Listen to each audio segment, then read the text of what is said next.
This conference will now be recorded. बिस्मिल्लाहिर्रहमानिर्रहीम। अस्सलाम वालेकुम जी, उम्मीद है आप सब खैरियत से हैं। आज के लेक्चर में हम चैप्टर नंबर 10 स्टार्ट करने जा रहे हैं और इसमें दो मेजर टॉपिक्स हैं, इन्वेस्टमेंट्स और डिस्क्लोजर ऑफ इंटरेस्ट। आज के लेक्चर में जो हमारा टॉपिक है, वैसे तो ये कैप्शन आपको लिखा हुआ नजर आ रहा है, इन्वेस्टमेंट्स बाय अ कंपनी, लेकिन आज के लेक्चर में जहां से हम आगाज कर रहे हैं वो है एसोसिएटेड कंपनीज एंड अंडरटेकिंग्स। इन दोनों की डेफिनेशंस। तो कोई भी दो कंपनीज जो आपस में इंटरकनेक्टेड हों, कोई भी दो कंपनीज या दो अंडरटेकिंग्स या एक कंपनी और एक अंडरटेकिंग जो आपस में इंटरकनेक्टेड हो, इंटर रिलेटेड हो, इन तीनों में से किसी भी तरह, तो वो दोनों कंपनीज आपस में एसोसिएटेड कंपनीज या एसोसिएटेड अंडरटेकिंग्स कहलाएंगी। अब अंडरटेकिंग का वर्ड, इसका मतलब है कोई बिजनेस एंटिटी। जब एग्जांपल्स पे आऊंगा तो बेहतर अंदाज में आप इंशाल्लाह समझ जाएंगे, लेकिन मैंने मुनासिब समझा अभी फिलहाल आपको इसका आसान सा मतलब बता दूं। अच्छा, इससे पहले कि ये पहला पॉइंट यहां से हम लफ्ज ब लफ्ज पढ़े, जरा आसान अल्फाज में इसका मफहूम समझाने के लिए ये कुछ साइड पे लिखा हुआ मैंने, इसको देख लें पहले। अगर एक पर्सन एक कंपनी का ओनर है और एट द सेम टाइम वो पर्सन किसी दूसरी कंपनी का भी ओनर है। अब जब मैं लफ्ज पर्सन बोल रहा हूं तो इस पर्सन में नेचुरल पर्सन भी आ सकता है, आर्टिफिशियल पर्सन भी आ सकता है। मतलब अगर एक कंपनी किसी दूसरी कंपनी की ओनर है, ठीक है, या अगर एक पर्सन किसी एक कंपनी में ओनर है और वही बंदा किसी दूसरी कंपनी का भी ओनर है, तो ये दोनों कंपनीज आपस में एसोसिएटेड कंपनीज कहलाएंगी। इसी तरह अगर एक शख्स किसी कंपनी का डायरेक्टर है और वही शख्स किसी दूसरी कंपनी में भी डायरेक्टर है, तो ये दोनों कंपनीज भी आपस में एसोसिएटेड कंपनीज कहलाएंगी। फिर है, अगर एक पर्सन के पास किसी एक कंपनी में 20% या उससे ज्यादा वोटिंग पावर है और एट द सेम टाइम उसी पर्सन के पास किसी दूसरी कंपनी में भी 20% या उससे ज्यादा वोटिंग पावर है। अब यहाँ फिर वजाहत कर दूं कि ये जो पर्सन के अल्फाज मैंने यहाँ बोले हैं, ये भी पर्सन नेचुरल भी हो सकता है और आर्टिफिशियल पर्सन भी हो सकता है। यानी अगर एक कंपनी के पास किसी दूसरी कंपनी के 20% या उससे ज्यादा वोटिंग पावर है, तो ये दोनों कंपनीज भी एसोसिएटेड कंपनीज कहलाएंगी। तो ये तो हो गया एसोसिएटेड कंपनीज। एसोसिएटेड अंडरटेकिंग्स किसे कहते हैं वो अब यहाँ पे आपको बताने लगा हूं। अगर एक पर्सन एक कंपनी का ओनर है और वही पर्सन किसी एक फर्म का पार्टनर भी है, इसी तरह अगर एक पर्सन एक कंपनी का डायरेक्टर है और वही बंदा किसी फर्म का पार्टनर है, अगर एक पर्सन किसी कंपनी में 20% या उससे ज्यादा वोटिंग पावर रखता है और वो बंदा किसी फर्म का पार्टनर भी है, तो अब इस अंदाज में जो वो कंपनी और वो फर्म है, ये दोनों आपस में एसोसिएटेड अंडरटेकिंग्स कहलाएंगी। क्योंकि यहाँ पे एक तरफ तो कंपनी है लेकिन इधर क्या है, फर्म है, तो ये दोनों फिर क्या होगा, एसोसिएटेड अंडरटेकिंग्स कहलाएगा। इसके बाद एक और फॉर्मेशन भी हो सकती है कि अगर एक बंदा एक कंपनी का मालिक है, ओनर है, किसी दूसरी कंपनी का डायरेक्टर है और वही बंदा किसी एक फर्म का पार्टनर भी है, तो ये तीनों आपस में एसोसिएटेड अंडरटेकिंग्स कहलाएंगी। क्योंकि यहाँ पे दो जगह तो कंपनी है, मतलब इधर और इधर, लेकिन यहाँ पे क्या है, फर्म है, तो ये तीनों आपस में एसोसिएटेड अंडरटेकिंग्स कहलाएंगे। ठीक है जी। तो ये कॉन्सेप्ट था पहले जो हमने डिस्कस किया, एसोसिएटेड कंपनीज का। उम्मीद करता हूं ये वाली फॉर्मेशन आपको समझ आ चुकी होगी। अच्छा, इसमें यूं भी हो सकता है कि अगर एक पर्सन एक कंपनी का मालिक है, ओनर है, और वो पर्सन किसी दूसरी कंपनी का डायरेक्टर है, तो ये दोनों कंपनीज भी एसोसिएटेड कंपनीज ही कहलाएंगी। या ऐसा भी हो सकता है कि एक शख्स एक कंपनी का ओनर है और उस शख्स के पास, उस पर्सन के पास किसी दूसरी कंपनी में 20% या उससे ज्यादा वोटिंग पावर है। तो ये दोनों कंपनीज भी आपस में एसोसिएटेड कंपनीज कहलाएंगे। So this is the concept of associated companies and associated undertakings. ये जो पहला पॉइंट है अभी मैंने ये कंप्लीट किया, ये वाला। जी जरा बता दें आप लोग, यहां तक जो मैंने बात की है ये समझ आ गई आप लोगों को? यानी अभी तक जो हमने डिस्कशन की है ये समझ आ गई है? ओके, अब ये पैराग्राफ हम पढ़ते हैं। If a person who is the owner और अ पार्टनर और डायरेक्टर ऑफ अ कंपनी और अंडरटेकिंग, और हु डायरेक्टली और इनडायरेक्टली, डायरेक्टली का मतलब है खुद उसके अपने पास है, इनडायरेक्टली का मतलब है उसके स्पाउस या माइनर चिल्ड्रन के पास है, क्या होल्ड्स और controls shares carrying not less than 20% of the voting power in such company or undertaking। और अगर वही पर्सन, अब आगे देखे लिखा हुआ है ओनर है, पार्टनर है, डायरेक्टर है किसी दूसरी कंपनी में, या उसके पास 20% वोटिंग पावर है दूसरी कंपनी की, इतने उसके पास शेयर्स हैं, तो इस अंदाज में जो दो आपस में इंटरकनेक्टेड कंपनीज हैं, ये दोनों क्या कहलाएंगी? Associated companies कहलाएंगी। अच्छा, दूसरे पॉइंट के ऊपर आ जाते हैं। कहता है कि अगर कंपनीज या अंडरटेकिंग्स जो हैं वो अंडर कॉमन मैनेजमेंट है, यानी एक ही मैनेजमेंट दो कंपनीज को रन कर रही है, और इस कॉन्सेप्ट को समझने के लिए ये देखिए मैंने कुछ यहाँ पे लिख दिया है। अगर एक होल्डिंग कंपनी है और इसकी दो सब्सिडियरीज हैं, तो इसको हम कहेंगे कि जो दोनों सब्सिडरीज हैं वो अंडर कॉमन मैनेजमेंट है इस होल्डिंग कंपनी की। मतलब ये होल्डिंग कंपनी जो है वही मैनेज कर रही है इन दोनों सब्सिडरीज को। तो ये दोनों भी आपस में एक एसोसिएटेड कंपनीज कहलाएंगी। और one is the subsidiary of another, अगर एक होल्डिंग है और उसकी एक सब्सिडरी है, तो ये होल्डिंग और सब्सिडरी भी आपस में एसोसिएटेड कंपनीज कहलाएंगी। जी जरा बता दें, ये भी समझ आ गया?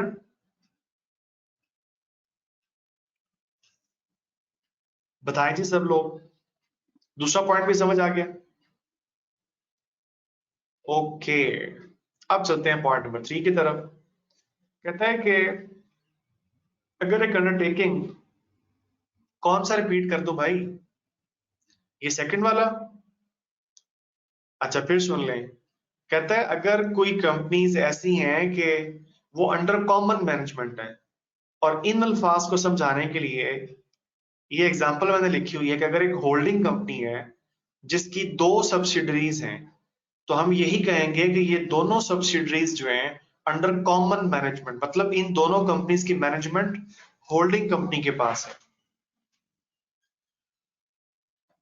तो ये दोनों सब्सिडरीज एसोसिएटेड कंपनीज कहलाएंगी एक दूसरे की। जी बताइए, आप समझ आ गई? क्लियर हो गया, चलें ठीक है। अब आते हैं जी थर्ड पॉइंट के ऊपर। कहता है अगर एक अंडरटेकिंग है और वो अंडरटेकिंग दरअसल एक मुदारबा है, उस मुदारबा को एक कंपनी मैनेज कर रही है, तो कानून के मुताबिक ये जो मुदारबा है इसे एक अलहदा एंटिटी माना जाता है। तो ये मुदारबा और जिस कंपनी के तहत ये मैनेज की जा रही है वो कंपनी, ये दोनों एसोसिएटेड अंडरटेकिंग्स कहलाएंगी। अब आते हैं कि ये मुदारबा क्या चीज है। एक तो मैंने अभी बता दी ना कि कानून में मुदारबा को एक सेपरेट लीगल एंटिटी माना जाता है, लेकिन जरा थोड़ा सा और तफसील में बात करते हैं कि ये है क्या चीज। दरअसल ये इस्लामिक इकोनॉमी की एक टर्मिनोलॉजी है, ये इस्लामिक फाइनेंसिंग एक्टिविटी है एक, जिसमें और ये इसलिए सेटअप की जाती है कि इंटरेस्ट फ्री फाइनेंसिंग को इंश्योर किया जा सके। इसमें होता ही है कि एक पार्टी की तरफ से कैपिटल दिया जाता है और दूसरी पार्टी अपनी सर्विसेज फराहम करती है या अपने स्किल्स का इस्तेमाल करती है और मिल के कारोबार किया जाता है, और फिर वहां से जो मुनाफा आता है, जो प्रॉफिट्स आते हैं, वो आपस में तकसीम कर लिया जाता है। तो कारोबार करने के इस अंदाज को कहते हैं मुदारबा। ठीक है। अब जो मुदारबा मैनेजमेंट कंपनी है, it is established as a public company which is licensed to float मुदारबाज, मतलब to do the business of मुदारबा। और जैसे कि अभी थोड़ी देर पहले मैं बता चुका हूं कि हमारे कानून के तहत मुदारबा को एक सेपरेट लीगल एंटिटी माना जाता है। अब इस सारे पॉइंट को समराइज करूं अगर आपके लिए, तो इसका मतलब है अगर एक कंपनी के तहत कोई मुदारबा बिजनेस रन किया जा रहा है, तो वो मुदारबा एक सेपरेट लीगल एंटिटी माना जाएगा और वो कंपनी और वो मुदारबा आपस में एसोसिएटेड अंडरटेकिंग्स कंसिडर की जाएंगी। चलें आप बताएं, समझ आ गया? ये मुदारबा वाला पॉइंट, थर्ड पॉइंट समझ आ गया जी? ओके, ठीक हो गया। तो ये था कॉन्सेप्ट आपका associated companies and associated undertakings. अब आते हैं कुछ एक्सेप्शनल केसेस की तरफ। ठीक है, ये कुछ एक्सेप्शनल केसेस हैं, मतलब ये कि ये वाले जो 4 पॉइंट्स हैं जो अब हम पढ़ने लगे हैं, इनमें से किसी में भी अगर एक पर्सन के पास एक से जायद कंपनी में शेयर होल्डिंग है, या अगर एक पर्सन के पास एक से जायद कंपनीज में उसके पास डायरेक्टरशिप है, तो ये शेयर होल्डिंग या ये डायरेक्टरशिप की वजह से वो दोनों कंपनीज, या इवन अगर 2 से जायद भी हैं, तो वो कंपनीज एसोसिएटेड कंपनीज कंसिडर नहीं की जाएंगी। पहले मुझे बता दें, ये जुमला समझ आया आपको? जुमले को फिर सुन ले। मैं कह रहा हूं कि ये जो 4 केसेस अब हम पढ़ने लगे हैं वन बाय वन करके, इन सिचुएशंस में, इन केसेस में अगर किसी एक पर्सन के पास एक से ज्यादा कंपनीज में शेयर होल्डिंग है, या अगर एक बंदा एक से ज्यादा कंपनीज में डायरेक्टर है, यानी उसके पास एक से ज्यादा कंपनीज की डायरेक्टरशिप है, तो इन सिचुएशंस, इन केसेस में फिर वो कंपनीज एसोसिएटेड कंपनीज या एसोसिएटेड अंडरटेकिंग्स कंसिडर नहीं की जाएंगी। तो चलते हैं जी पहले पॉइंट की तरफ। कहता है कि अगर एक पर्सन नॉमिनी डायरेक्टर है गवर्नमेंट की तरफ से किसी कंपनी में, अब किस किस को याद आया कि हमने नॉमिनी डायरेक्टर का कॉन्सेप्ट सीखा हुआ है, पढ़ा हुआ है चैप्टर नंबर 3 में? कोई बताएगा? याद आ गया जी। तो नॉमिनी डायरेक्टर का कॉन्सेप्ट हमने पढ़ा था वहां पे। थोड़ा सा मैं जल्दी से रिवाइज कर देता हूं। देखिए, अगर फेडरल गवर्नमेंट की किसी कंपनी में शेयर होल्डिंग थी, या प्रोविंशियल गवर्नमेंट की किसी कंपनी में शेयर होल्डिंग थी, या ऐसे फाइनेंशियल इंस्टीट्यूशन की शेयर होल्डिंग थी किसी कंपनी में कि जो फाइनेंशियल इंस्टीट्यूशन डायरेक्टली या इनडायरेक्टली गवर्नमेंट का ओन्ड या कंट्रोल्ड है, तो अगर गवर्नमेंट ने अपनी शेयर होल्डिंग की बुनियाद पे कोई नॉमिनी डायरेक्टर उस कंपनी में बना के भेज दिया, अब ये जो नॉमिनी डायरेक्टर है, एक कंपनी में तो चले नॉमिनी डायरेक्टर हो गया, अब अगर बिल्कुल इसी शख्स को ही किसी और दूसरी कंपनी में भी एज अ नॉमिनी डायरेक्टर बना दिया जाए तो वो दोनों कंपनीज आपस में एसोसिएटेड कंपनीज कंसिडर नहीं की जाएंगी। जरा बताएं, बात समझ आ गई?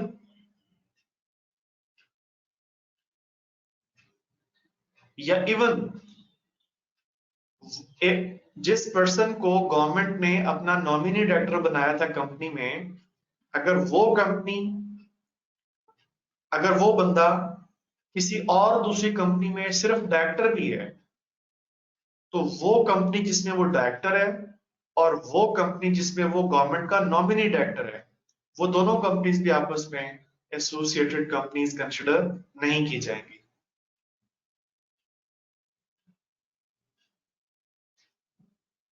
दूसरा पॉइंट है directorship of a person appointed as independent director. अगर एक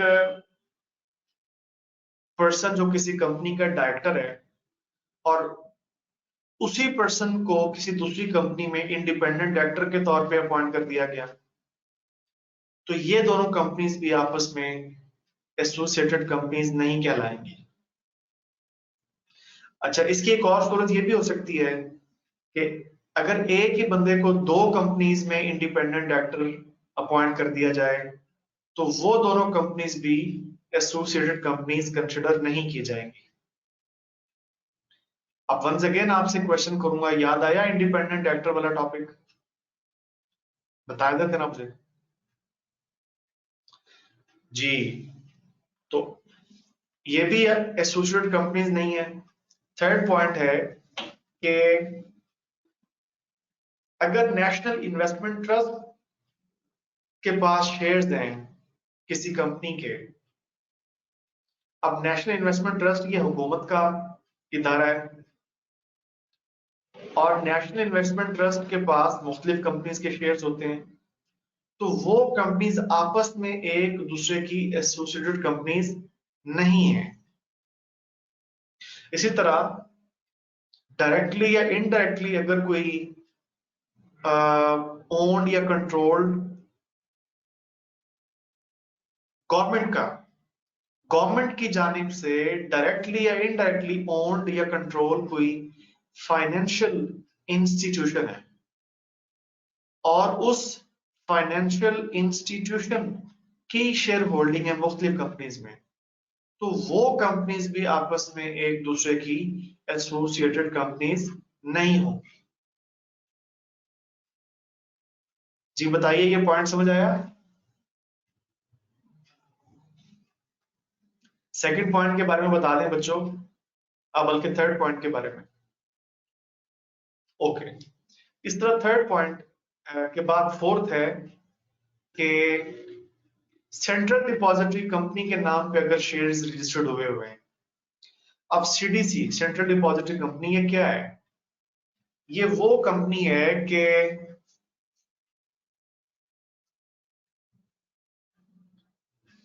जो एक प्लेटफॉर्म है, बेसिकली सीडीसी एक प्लेटफॉर्म है कि जहां ऑनलाइन शेयर्स की सेलिंग और बाइंग की जा सकती है।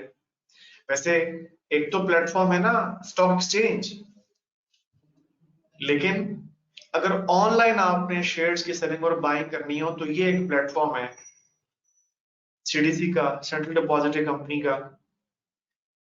तो इसके पास तो बहुत सारी कंपनीज के शेयर्स बिकने के लिए आए होते हैं सेंट्रल डिपॉजिटरी कंपनी के प्लेटफॉर्म पे। तो वो सारी कंपनीज अब आपस में एसोसिएटेड कंपनीज नहीं है, क्योंकि वो फकत बिकने के लिए यहाँ पे शेयर्स आए हुए हैं। सेंट्रल डिपॉजिटरी कंपनी उन शेयर्स की खुद कोई बेनिफिशियल ओनर तो नहीं है ना, वो तो शेयर्स यहाँ पे बिकने के लिए आए हुए हैं। तो जिन तमाम कंपनीज के शेयर्स सीडीसी के प्लेटफॉर्म में डिपॉजिट करवाए गए हैं for the purpose of sale, तो वो तमाम कंपनीज एसोसिएटेड कंपनीज नहीं है। जी समझ आ गया?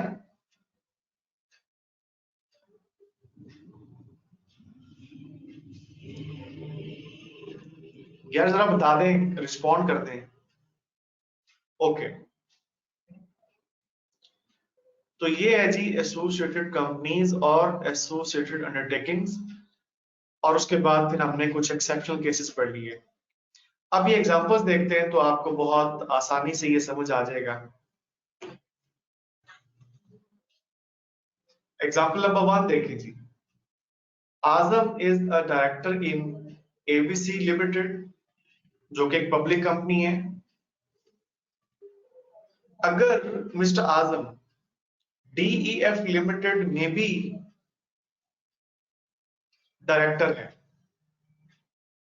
तो ये दोनों कंपनी जो है एबीसी लिमिटेड और डीईएफ लिमिटेड, ये एसोसिएटेड कंपनीज तस्वुर की जाएंगी ऑफ ईच अदर।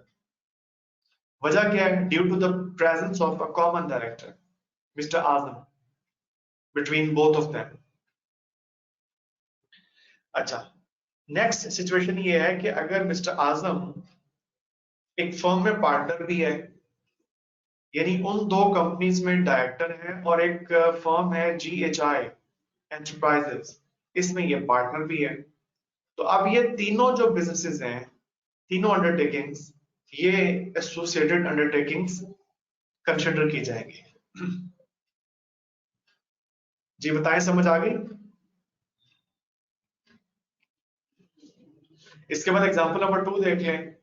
बाबर जो कि एक डायरेक्टर है एबीसी लिमिटेड में, और मिस्टर बाबर ओनर है 20% शेयर्स का, या 20% से ज्यादा शेयर्स का, किसमें? जेकेएल प्राइवेट लिमिटेड में। तो एबीसी लिमिटेड और जेकेएल प्राइवेट लिमिटेड ये दोनों भी एसोसिएटेड कंपनीज कंसिडर की जाएंगी। ये थर्ड एग्जांपल जरा पढ़ें, आप लोग पढ़ें जरा थर्ड एग्जांपल।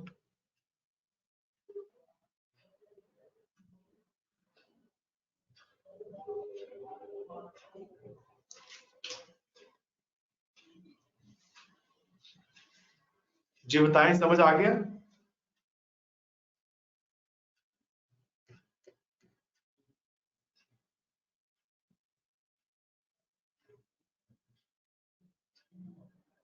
जी ओके हो गया, बाकी सब लोग भी बता दें। चल ठीक हो गया। अच्छा, इसके बाद example number 4, national investment trust.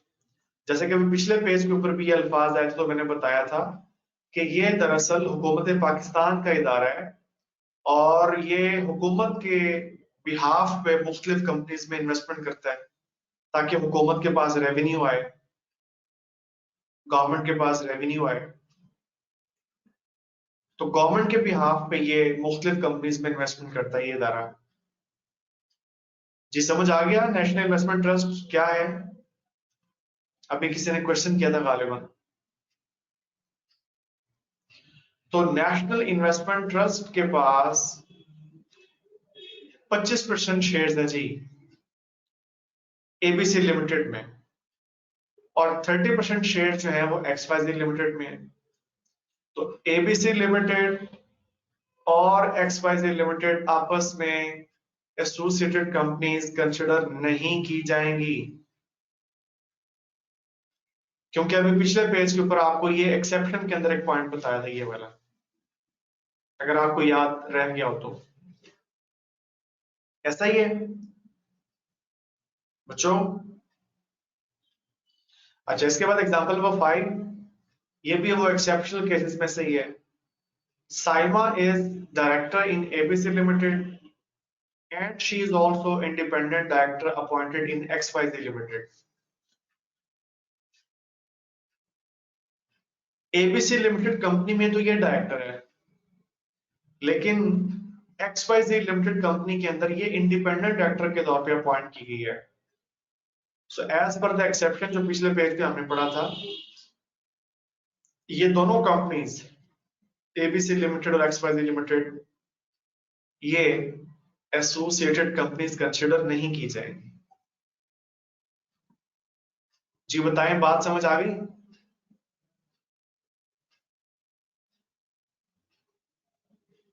Okay हो गया जी ये चीज?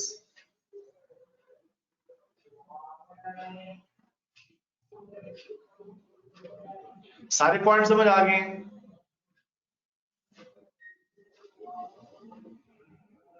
ओके, अब देखिए आगे लिखा हुआ है इन्वेस्टमेंट इन एसोसिएटेड कंपनीज। इन्वेस्टमेंट इन एसोसिएटेड कंपनीज, अगर एक कंपनी अपनी एसोसिएटेड कंपनी में इन्वेस्टमेंट करना चाहती है तो उसके बारे में क्या रूल्स हैं? तो सबसे पहले हम ना इन्वेस्टमेंट को डिफाइन करते हैं कि इसका क्या मतलब है, इन्वेस्टमेंट किसे कहते हैं। ठीक है,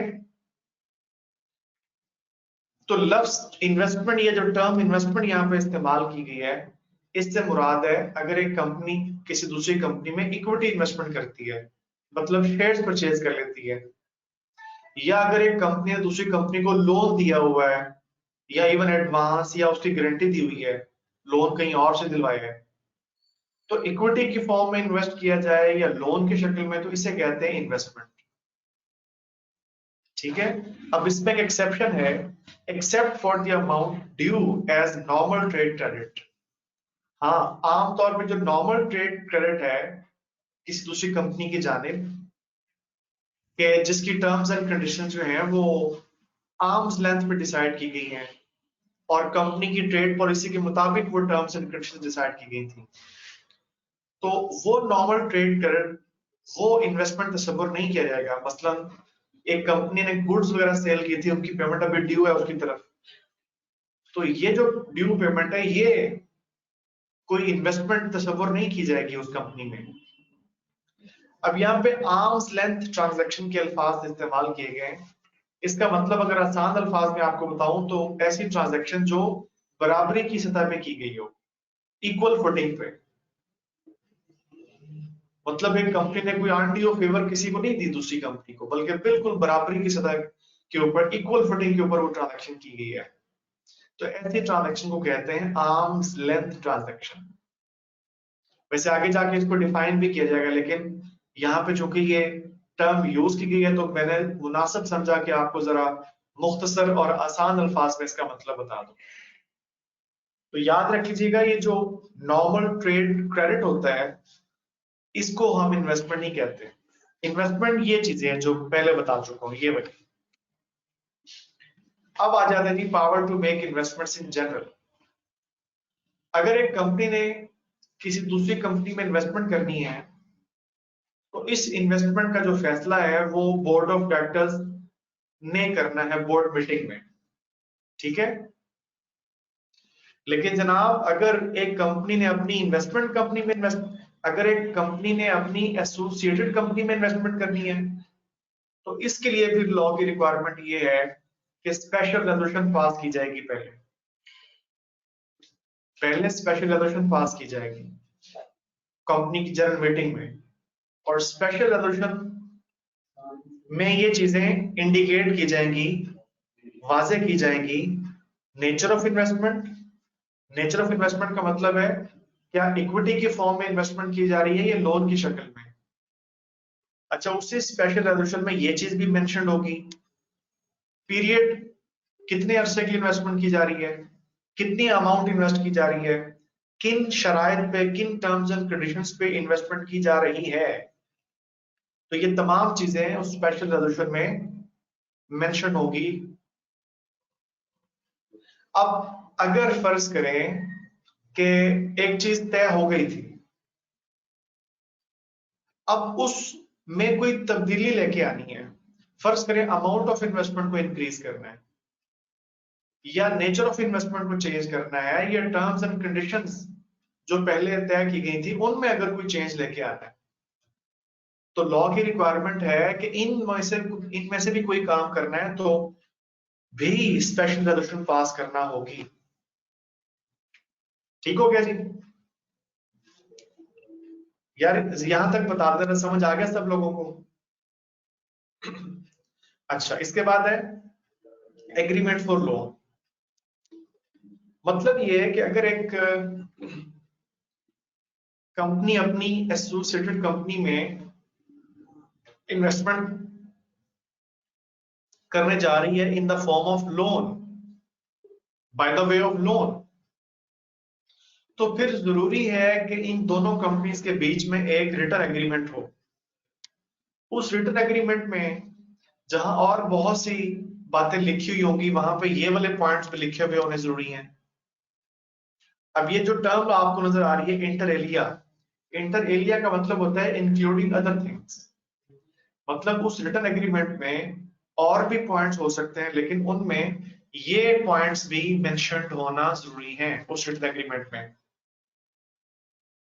और वो फिर जो इन्वेस्टमेंट की जा रही है in the form of loan associated company में, वो इन्वेस्टमेंट फिर इस रिटन एग्रीमेंट के ही मुताबिक होनी चाहिए।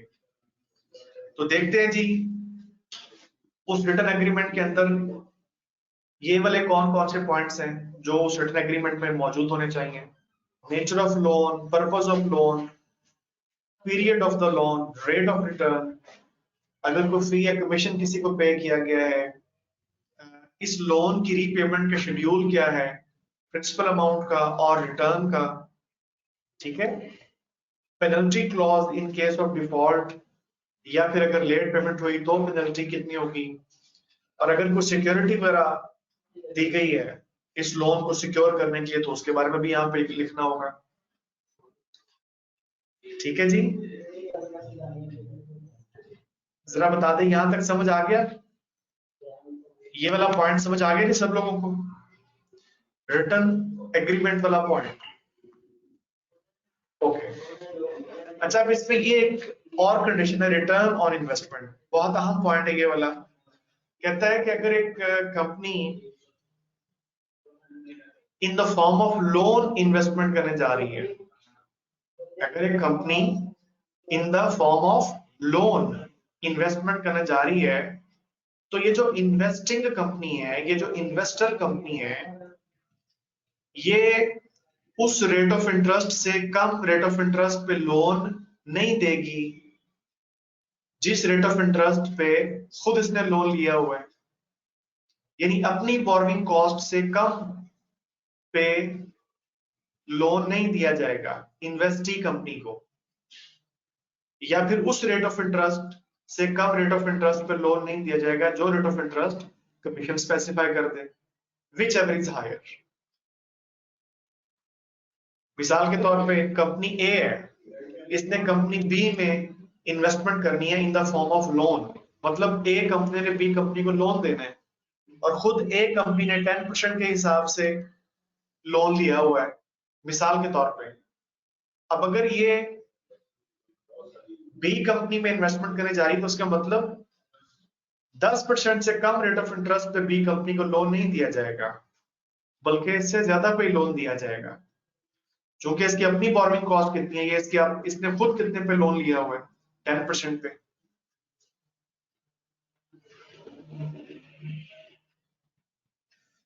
जी जरा बता दें यहां तक समझ आ गया?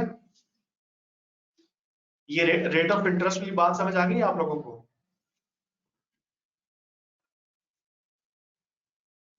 ओके जी। इसके बाद है कि जब ये लोन दे दिया, इन्वेस्टमेंट कर दी लोन की शक्ल में, तो अब इसको यार रिकवरी भी तो करना है ना, ये पैसे वापस भी तो लेने हैं इन्वेस्टी कंपनी से। तो उसके बारे में आगे ये सेंटेंस लिखा हुआ है कि shall be recovered on the regular basis in accordance with the terms of the agreement. वो जो एग्रीमेंट दोनों के दरमियान तय हुआ था इन्वेस्टर कंपनी इन्वेस्टी कंपनी के बीच में, उस एग्रीमेंट की टर्म्स एंड कंडीशंस के मुताबिक अब इसकी रिकवरी भी करनी है। और अगर लोन की रिकवरी ना की जा सकी तो फिर इन्वेस्टर जो कंपनी थी जिसने लोन दिया था, उसके डायरेक्टर्स पर्सनली लायबल हो जाएंगे ये पेमेंट करने के लिए अपनी कंपनी को। ठीक है, बता दें यार समझ आ गया सब लोगों को? बच्चों हेलो, इधर ही है? ओके। अच्छा, इसके बाद एक कंडीशन लिखी हुई है, एक और कंडीशन आ गई, ड्यू डिलिजेंस। अब ये तीसरा पॉइंट है कंडीशन का, देख लें। एक ये कंडीशन आपने पढ़ी, एक ये कंडीशन और एक ये कंडीशन। ठीक है, तो ये जरा ध्यान रखिएगा, अगर पेपर में कोई इस किस्म का सवाल आ गया जिसमें कि कंडीशंस पूछी गई हो तो ये वाली। अच्छा, ड्यू डिलिजेंस, पहले इसका मतलब सुन लें।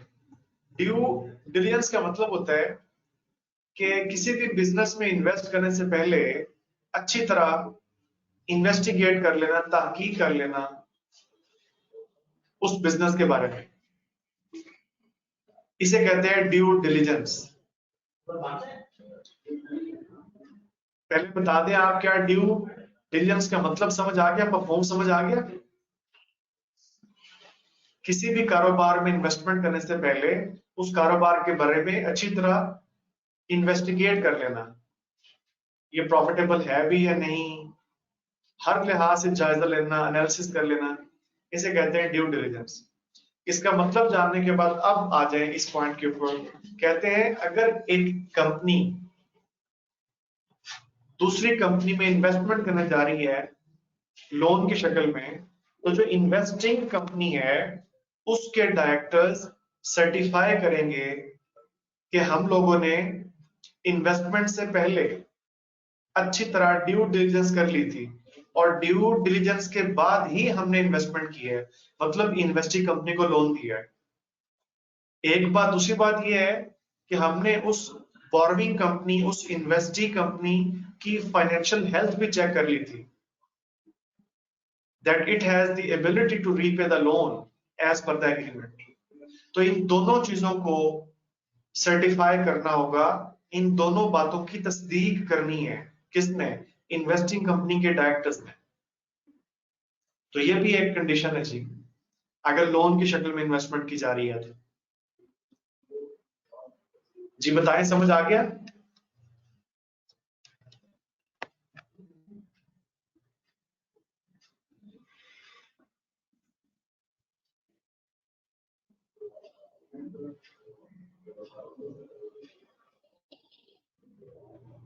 ओके जी, अब ये पास पेपर का सवाल है, ये डिस्कस करते हैं। ऑटम 19 का सवाल है इस वक्त आपके सामने। Autumn 19, Kalam Limited is considering the following options to invest its excess funds. Number one, acquire 8% shareholdings in Lighter Oil Limited for rupees 120 million. अब ये जो लाइटर ऑयल लिमिटेड है is a growing company and is expected to fetch higher returns in futures. एक दूसरा case ये है कि grant a loan of rupees 100 million to Monsoon Private Limited for launching a new product. The loan would carry interest at the rate prevailing in the market. KL currently holds 25% of MPL's paid-up capital and has 2 directors in common.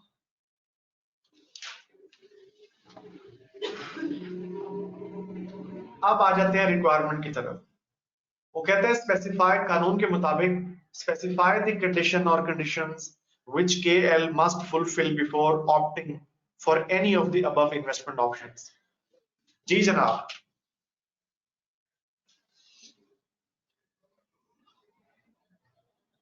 पहली सूरत में तो share holding की सूरत में investment करनी थी, तो simply इस investment का फैसला कौन करेगा? अभी पिछले पेज के ऊपर आपने पढ़ा था, वो जहां पे लिखा हुआ था इन्वेस्टमेंट इन जनरल, याद है कुछ? तो डायरेक्टर्स फैसला करेंगे अपनी बोर्ड मीटिंग में रेजोल्यूशन पास करके। जी शाबाश, बाकियों को भी याद है जी? अभी अभी भी पिछले पेज के ऊपर हमने ये बात पढ़ी है। ओके ठीक है, आगे चलें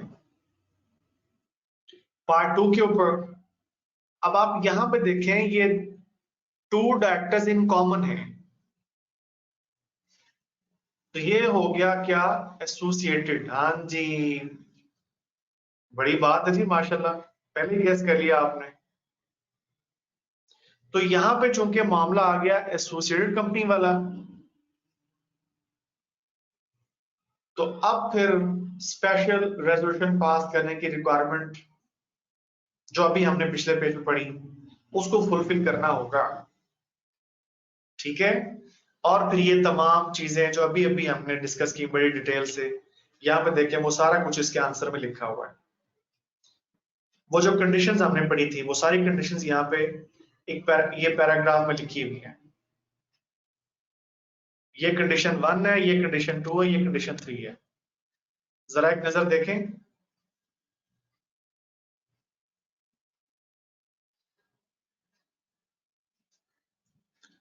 जी बता दें, वही वाली कंडीशंस हैं जो अभी आपको समझाई हैं बड़ी तफसील के साथ, एक एक करके।